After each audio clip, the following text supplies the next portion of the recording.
Stop saying that. He snapped.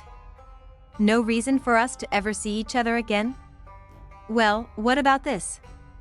He framed her face and planted an angry, bruising kiss on her lips, and she was so shocked at first that she didn't react, but when the shock wore off and she started to struggle against his hold, his kiss gentled.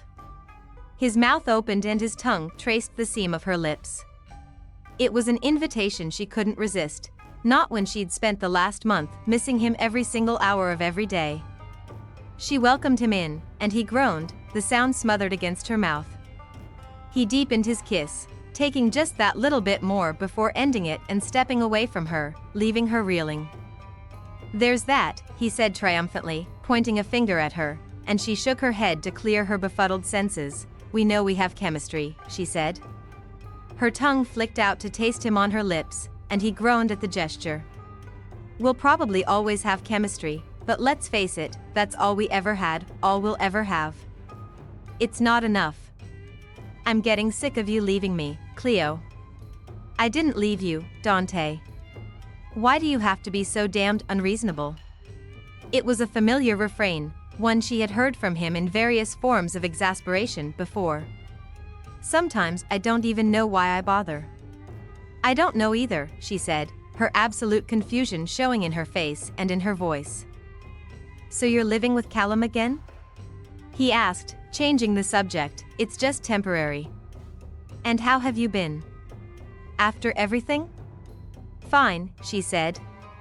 Some days are harder than others, you know? Yeah. I know. I got a call from that baby furniture store the other day. His eyes took on a shimmer. I forgot to cancel the order, and they wanted to know when I wanted them to deliver it. Oh God. Her hands flew to her mouth as she imagined how awful that must have been. That was one of the bad days. I left work early and went home and wished to hell I could talk to you about it.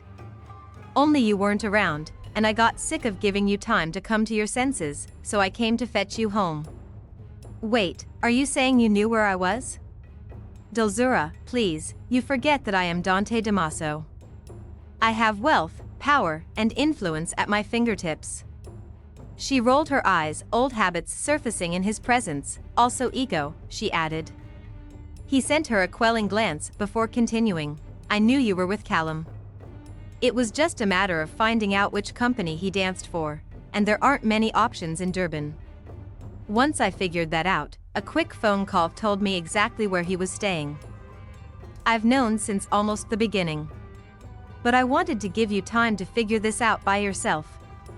Then I got sick of giving you time, because I missed you like hell.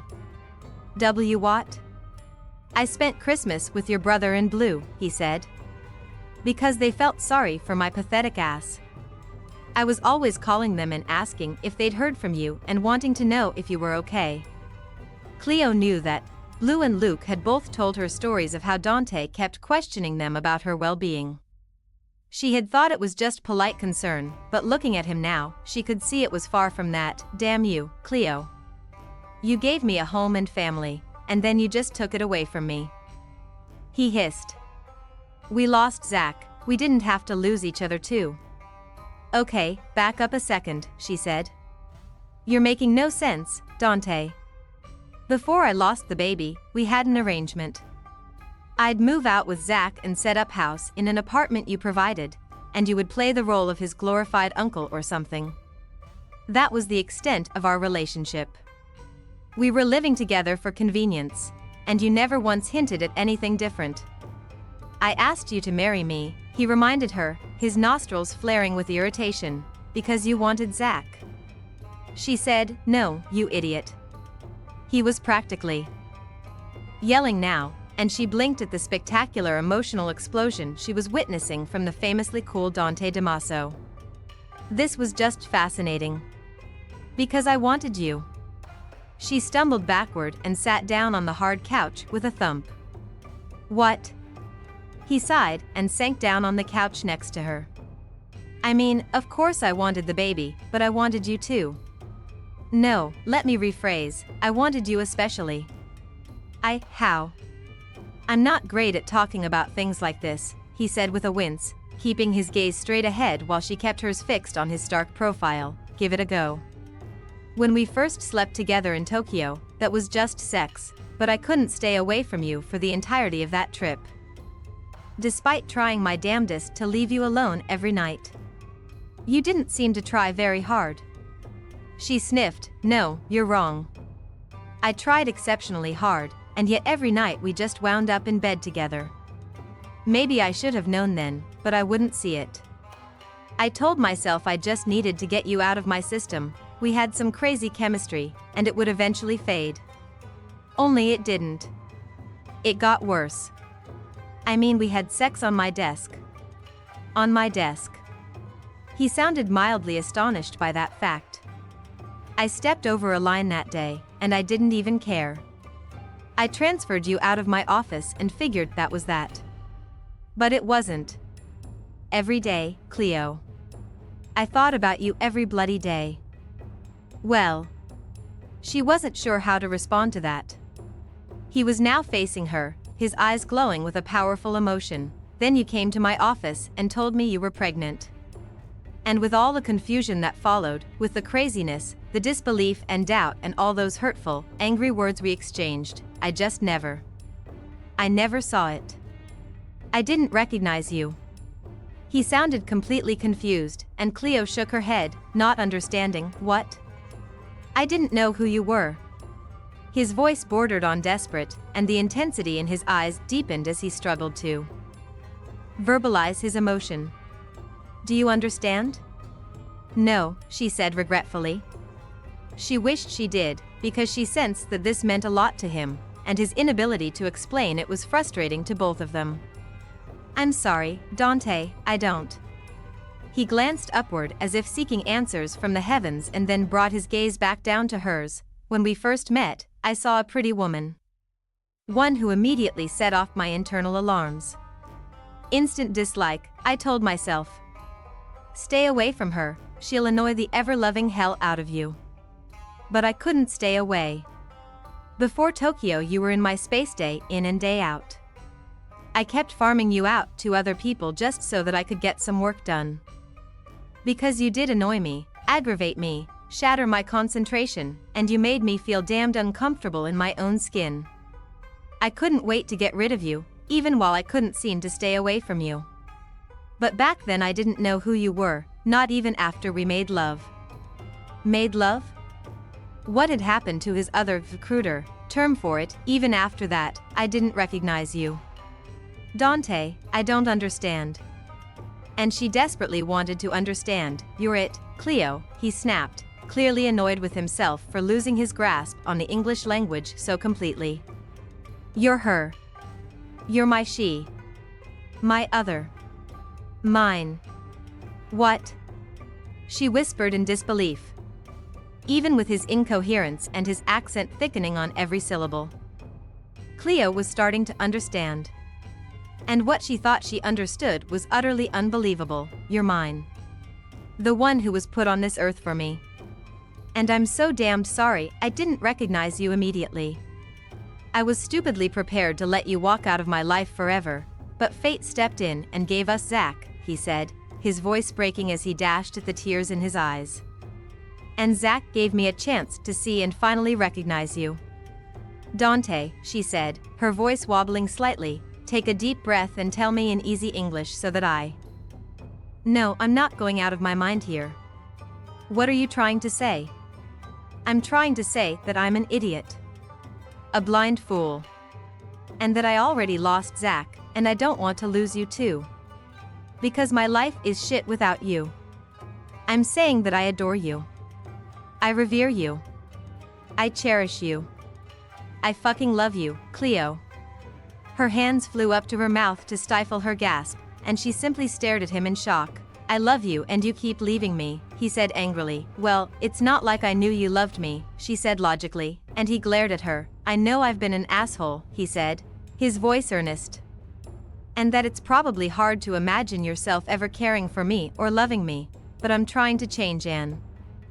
Dante, she interrupted him firmly, let's get two things straight. You haven't been an asshole for a very, very long time. But I couldn't trust you with my heart because I thought all you wanted was the baby, and I didn't want a marriage like that. Would you trust me with your heart now? He asked tentatively, one finger reaching out to stroke the back of her hand in a feather-light touch. That was the second thing. It's pretty easy for me to imagine myself in love with you. See? He asked, hope blooming in his dark eyes. Yep. He edged closer, crowding her back against the sofa and twisting until his hands were braced on the back of the sofa and his torso was hovering above hers. Care to elaborate on that? He asked. I think I've been the asshole, she said, and he made a protesting sound. Even after you showed me what a good guy you could be, starting with your immediate refusal to allow me to pay for my own medical bills, right up until Zach's farewell, I still doubted that you could really care for me. Now maybe that's just me lacking a whole lot of self-confidence, but it's also in part because I never really believed in you. And I'm so sorry, Dante. I'm sorry too, he whispered against her lips. I didn't give you much reason to trust me. So, now what?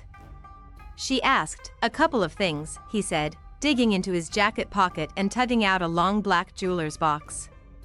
Your Christmas present. She took the box from him and held it in her hands, a little overwhelmed by everything that was happening. A Christmas present. How did she always keep underestimating him, despite all the evidence pointing to the fact that he was a good man?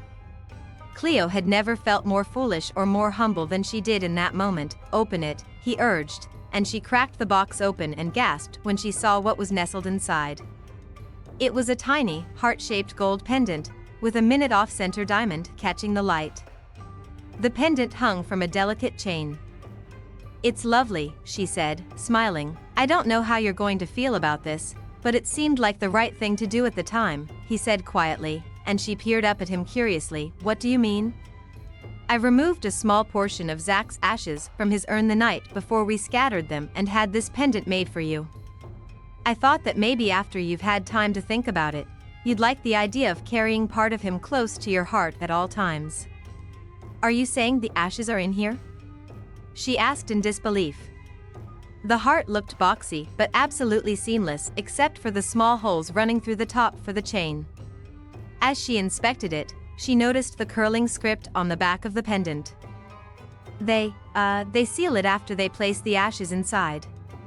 There's a little indentation close to the bottom of the heart where they inserted the ashes. Oh, Dante. She cried, not really hearing his nervous words, as she read the script. It's beautiful. Zach, remembered forever, you don't mind? He asked, and she flung her arms around his waist and hugged him close. No, I don't mind, she said as she put the beautiful pendant on, turning slightly for him to fasten it for her. It means so much. Just so much. I have one too. He tugged on a leather cord around his neck and dragged out an infinitely more masculine silver hoop. It wasn't very big, and again she couldn't see how it could possibly contain the ashes, but it was beautiful and had the same sentiment engraved on the outer loop, and the second thing. He sounded really nervous, and she leaned back, her joy at the gift momentarily forgotten as she stared at him in fascination. He fumbled around in his jacket pockets again and this time produced a square box. So, I'm going to ask you again. I've asked you 1,000,000 times already, Cleo, and I'm probably not asking again after this. Probably. So you'd better consider my question carefully. He was rambling, and Cleo could only stare at him with what she knew was a besotted grin on her face. She had never really seen him this nervous before, and it was absolutely adorable. A word she wouldn't previously have associated with Dante Damaso. He smoothed down his hair, straightened his tie, and then, quite unexpectedly, dropped to one knee in front of her. So, Cleopatra Pandora Knight. She winced at the use of her full name. Will you marry me? Because like I said before, my life is shit without you, and I love the hell out of you. You going to show me the ring, champ? She asked pointedly. My answer may well hinge on the size of the rock you got me. Mercenary woman. He said without heat. He flipped open the box, and Cleo gasped. It's beautiful, she said reverently. It was a deep square-cut emerald bordered by smaller diamonds. "It matches your eyes almost exactly," he said, removing the ring from its velvet cushion. "I love you so much," she said, feeling completely overwhelmed by the depth of her feeling for him. "So you'll marry me?" "If I must," she said, striving for casual even though her eyes were heavy with tears. She held out her hand, and he kissed her ring finger before sliding the ring onto it. "No more running away from me, Cleo," he warned. "Talk to me next time." "I left because I loved you so much," she said seriously, and he cupped her face in the palms of his hands. "Next time stay because I love you so much." "There won't be a next time, Dante. That's all I ask for."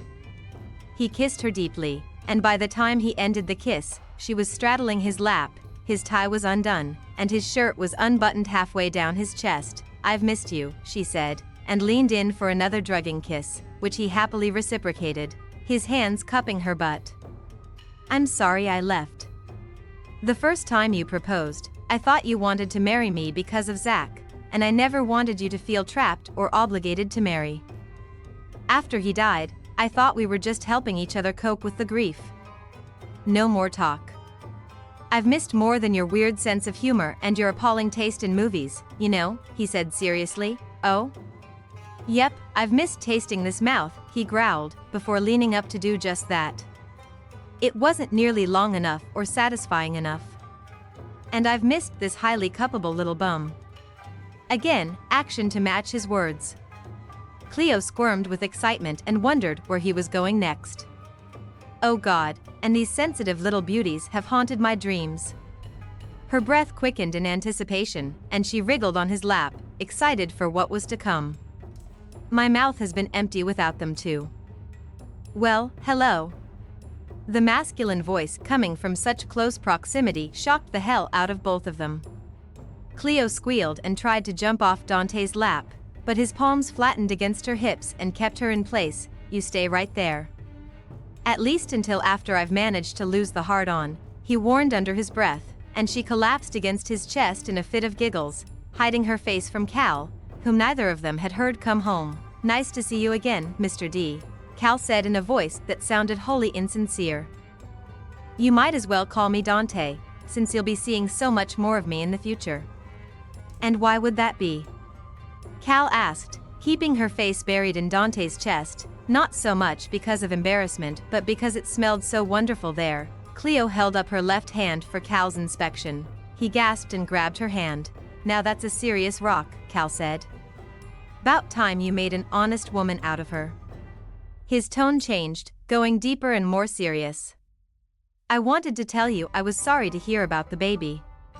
It just about broke my heart. You have my sympathies."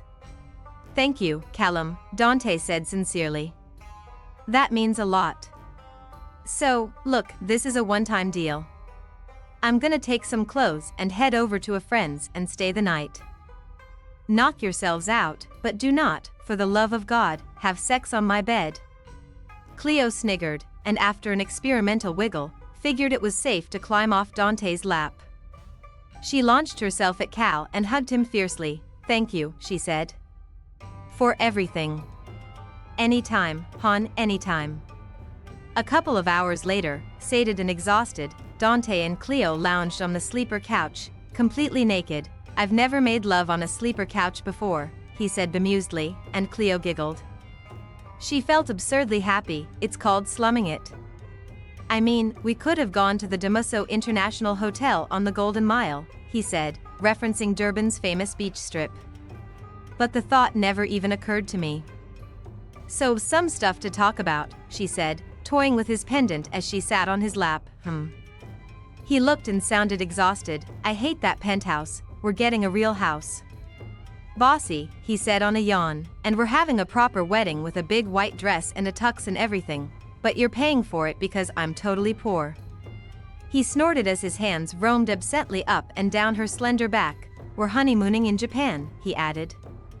"And going to each and every page marked off in your travel guide." "How do you know about that?" she asked, stunned. As far as she knew, he'd never even noticed her guide.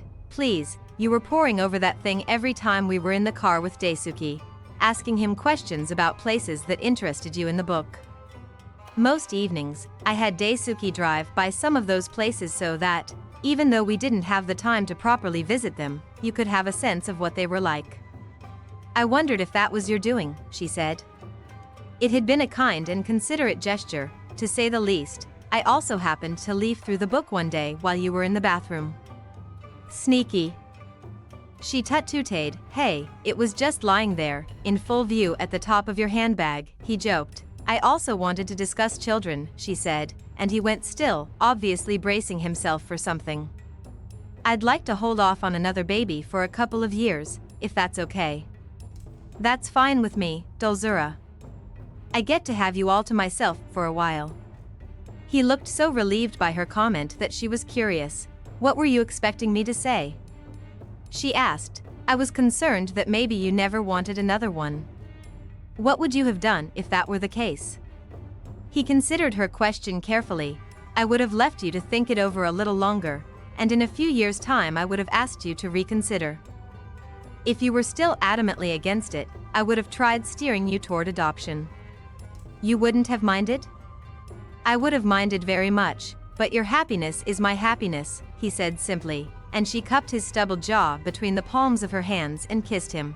I also want you to draw up a prenuptial contract, she said quietly, and he went still beneath her. Every muscle in his body froze. We don't have to. We do, she said. You're not your father, Dante, so don't be stupid. Draw up the contract. But I'm happy to share everything I have with you. And that's fabulous, but I want you to approach this union as you would have approached marriage to your boring dream woman. Draw up a contract that you know we'll never use because we love and respect each other too much for the ugly notion of divorce to ever enter our heads. Do it for me. Make sure I don't take you for every penny you own. You're a weird and wonderful woman, Cleopatra Knight. God, I wish you'd stop calling me that. And don't you ever use my middle name again, Dante Damaso, she said, and he scowled. Remember, I can dish the dirt too. I have some rules for you too, he said. They're pretty simple. You allow me to finance a studio for you so that you can start teaching on a more serious basis. But that's... He held up his forefinger and tilted his head. Shush. I'm not done talking yet. You always share a workout space with me, because you're seriously sexy when you're doing that whole ballerina thing. So are you when you're doing the boxing thing. Once we get a house, we're getting a dog. Not one of those snappy, fiddly little things. A proper dog. Sir, yes, sir, she saluted sarcastically. This last rule is negotiable, he said, tilting his hand in a SOSO gesture. You walk around naked all the time and tell me you love me at least twice a day. That's a hell no on the first, and an amendment to 3 times a day on the second. Spoil sport, he pouted. I love you, she said, and he grinned. That's 1, he said, and she wrapped her arms around his neck. Who's counting? Then, leaning down until her mouth was right next to his ear, she whispered, I love you, I love you, I love you, I love you. Epilogue. 5 years later, Cleo stared at her reflection in the mirror with a critical eye, tilting her head this way and that as she swung around to look at her butt. Dante stepped into her line of sight, and she gave him a perturbed frown. In the mirror, this kid is making me fat, she pouted, and he grinned, coming up behind her to wrap his arms around her.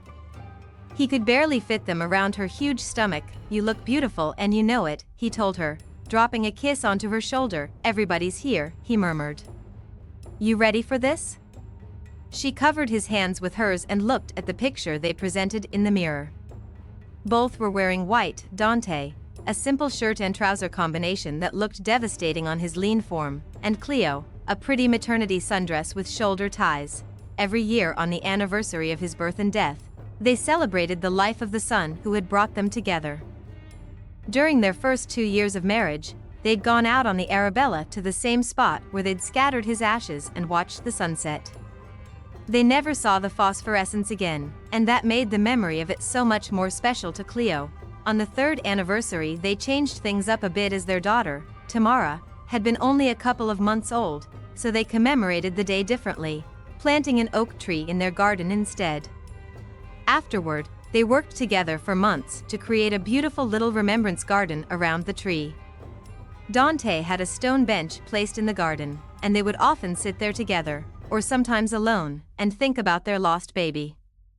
He also commissioned a discreet engraved memorial stone to be placed at the base of the tree, and like their pendants, it simply read, "Zach, remembered forever." After that, they started having the anniversary in the garden and included Blue and Luke, Cal and Tammy. And this year, Enrique Damaso, who was between wives at the moment, had joined them too. A doting grandpapa, Enrique visited and Skyped regularly, but he had never been there for Zach's memorial before. The day had become one of celebration as they remembered their baby with joy rather than sorrow. And sometimes in the privacy of their bedroom, when it was just the two of them, they would wonder aloud what he would have been like. Dante's hand moved up to toy with her pendant. Cal is trying to convince Luke that he's the better braymaster, and the two will be having some kind of cook-off later. "As if I'd let either of them anywhere near my grill," he snorted, the corner of his eyes crinkling attractively. The man just got more gorgeous with age, the sprinkling of gray in his hair and the fine lines forming around his eyes and on his brow just added to his disgusting good looks. It was something she often complained about, protesting the fact that she was getting a bit saggy in the boob area and a little thick around the middle, while he just improved like fine wine. He usually shut her up by making love to her until she couldn't speak, and telling her that he loved her, saggy boobs, stretch marks, and all. "Geez, why don't Blue and Kyle put a leash on their men?" Cleo asked in exasperation, stepping out of his hold and moving toward the bedroom door at a fast waddle. Kyle was Cal's longtime boyfriend, and they were talking about tying the knot. They'd been together for nearly 4 years. Cal, who was now the principal male dancer in his company, had never been happier. And Cleo was ecstatic for him. Blue's too busy trying to stop Adam's crying, and Kyle's teaching Tammy and my father a magic trick, Dante replied. Adam was Blue and Luke's 2-week-old son, their first child. After Dante finally convinced them to take a loan from him 4 years before, Luke and Blue had, at long last, been able to fix the house and get married. Dante was still trying to convince Cleo's proud brother to work for him at Damaso International Incorporated, but Luke was being stubborn about accepting. Dante sauntered out of the room after Cleo and caught up with her at the stairs. He took her elbow as she moved down the stairs, adding his support. He was holding her hand as they walked into the chaotic living room. Cal and Luke were still arguing good-humoredly. Adam was screeching at the top of his lungs. Kyle had abandoned the magic tricks and was chasing an excited and squealing 3-year-old around the room. Titan, their 2-year-old chihuahua, was chasing after both of them and yapping at the top of his lungs, while Enrique futilely tried to call the tiny dog to heel. Titan and Dante had been inseparable since the dog had been just 2 months old. It was ridiculous to see them together. And all of them, down to little Adam, were wearing white. Even Titan was wearing a little white t-shirt. The scene filled Cleo with great love while simultaneously making her want to run screeching in the opposite direction.